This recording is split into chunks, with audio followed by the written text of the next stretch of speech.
Jina: siri ya mti wa maajabu. Kulikuwa na kijiji kilichozungukwa na msitu mkubwa. Kwenye msitu huo kulikuwa na mti mmoja wa maajabu ambao ulichanua maua ya rangi mbalimbali kila msimu.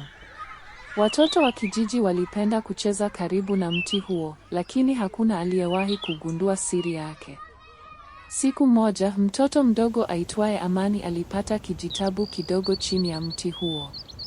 Alipokifungua, kulikuwa na maandishi yaliyosema, ukihifadhi mazingira, mazingira yatakuhifadhi wewe.